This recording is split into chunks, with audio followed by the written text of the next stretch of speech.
दामाद ने ससुर 2 सालों और पत्नी को उतारा मौत के घाट। सास को मरा हुआ समझकर हुआ फरार।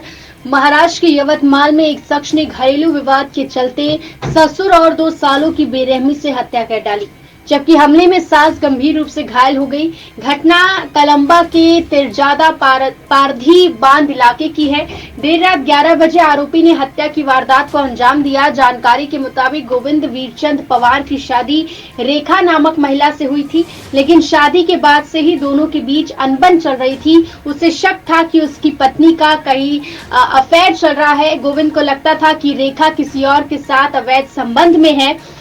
उसने कई बार रेखा को इसे लेकर टोका, लेकिन रेखा ने हर बार यही कहा कि उसका किसी से संबंध नहीं है। गोविंद को उस पर यकीन नहीं हुआ और उसने एक खौफनाक कदम उठाया।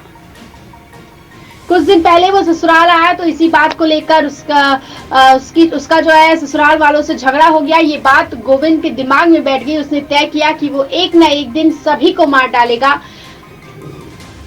पत्नी को लेकर अपने ससुराल गोविंद पहुंचा। उसने पहले ससुर पंडित घोसले, साले ज्ञानेश्वर घोसले और सुनील घोसले को शराब पिलाई।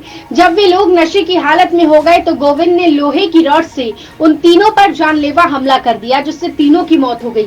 चीख पुकार सुनकर गोविंद की पत्नी वहां पहुंची, सास भी वहां पहुंची। गोविंद ने फिर उन दोनों पर भी रॉड से हमला किया। इससे पत्नी रेखा की मौत हो गई, जबकि सास को मरा हुआ समझकर घोसले वहां से भाग गया और पुलिस वहां पहुंची। पुलिस को वहां सूचना दी गई। पुलिस ने आरोपी को मौके से गिरफ्तार किया। फिलहाल सास जो कि गंभीर रूप से घायल है, उसका इलाज चल रहा है और अस्पताल में पुलिस उनसे पूछताछ कर रही है।